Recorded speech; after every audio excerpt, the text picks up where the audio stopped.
The morning felt like any other, until I opened my mailbox.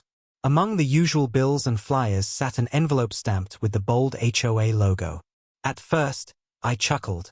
What business did they have with me? But when I ripped it open, my smile vanished. The letter claimed I was in violation of HOA bylaws for keeping chickens on my property. And the fine? $500 per day until I removed them. My family had farmed this land for 3 generations. How could they even think they had authority here? I didn't know it yet, but this was just the beginning. Life on the farm was simple, honest, and predictable. Every morning began with the rooster's call, followed by the clucking of hens as I scattered feed in the coop. I'd sit on the porch with steaming coffee, watching the sun rise over acres of fields that had been ours for decades. My grandfather built this place, my father grew it, and now it was mine to protect. That morning, though, everything shifted. The mail truck rumbled up the gravel drive, tossing envelopes into my rusty old mailbox. Bills, advertisements, nothing new, until I spotted it. A crisp white envelope with a logo I knew all too well. The HOA. Confused, I tore it open right there on the porch. My heart skipped. They were demanding I remove my chickens, claiming livestock wasn't allowed in the neighborhood. Worse, there was a fine attached, $500 per day, effective immediately. At first, I laughed, thinking it had to be some clerical mistake. This wasn't a suburban cul-de-sac with manicured lawns. It was a working farm, legally zoned as agricultural long before the HOA was ever formed. But as I read the legal-sounding language, I realized this was no mistake. Someone was coming for my farm. I didn't have to wait long to meet the face behind the threat. That very afternoon, a sharp knock rattled my front door. When I opened it, there she stood, clipboard in hand, lips pursed tight, eyes scanning my property with disdain. "Karen." "Sir," she said in a clipped tone, "you are in violation of HOA community standards. Livestock is prohibited. You need to remove those chickens immediately." Her audacity nearly made me laugh. I crossed my arms, standing firm in the doorway. "Karen, this is farmland. My land is zoned agricultural. Your rules don't apply here." Her expression darkened, but she didn't back down. She craned her neck, trying to peer around me at the coop. "We'll see about that," she snapped before stomping off down my driveway. As I shut the door, I exhaled, knowing this was far from over. Karen wasn't just someone who followed rules. She lived for control. And something told me she wasn't going to rest until she got what she wanted. That evening, I sat back on the porch, staring at the chickens scratching happily in the dirt. To me, they were just part of daily life. To Karen, they were enemy number one. The very next morning, my suspicion proved correct. I opened my mailbox to find not one, but 3 envelopes from the HOA. Each carried the same message, escalating fines. One even threatened legal action. I shook my head in disbelief. Were they serious? Later that day, Karen returned, this time with backup. 2 HOA board members trailed behind her like deputies in some twisted western. They strutted around my property, snapping photos, scribbling notes, muttering about community standards. I stepped onto the porch, arms crossed. "Do you realize this land is zoned agricultural? The county recognizes it as a farm. Your HOA rules don't mean a thing out here." The 2 men exchanged uneasy glances, but Karen stood firm. She smirked. "We'll find a way. You can't ignore us forever." Their arrogance set my blood boiling, but I knew anger wouldn't solve this. Instead, I decided to fight them with something stronger than stubbornness. Proof. That night, long after the sun dipped below the fields, I pulled out boxes of old family records. Somewhere in that pile was the weapon I needed, the undeniable truth that this land was mine, and no HOA could touch it. Hours passed as I sifted through brittle papers, handwritten notes, and faded photographs. Then, beneath a stack of weathered receipts, I found it.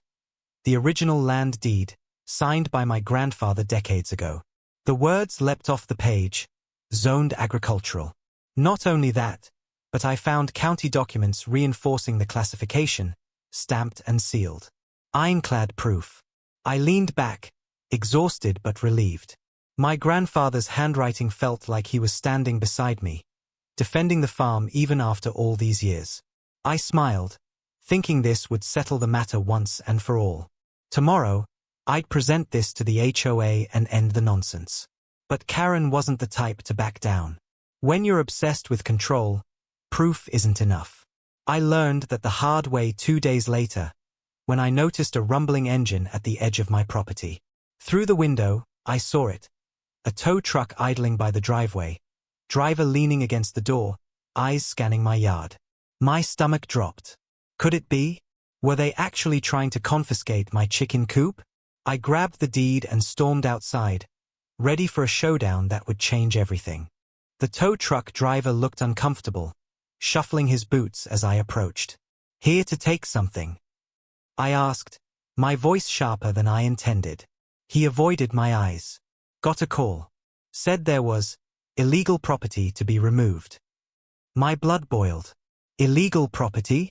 Those are my chickens. This is a farm. I thrust the deed toward him. See this? Agricultural zoning. Your client has no authority here. The driver scanned the papers, then exhaled in relief. Listen, I don't want any part of this. If this is legal farmland, I'm not touching a thing.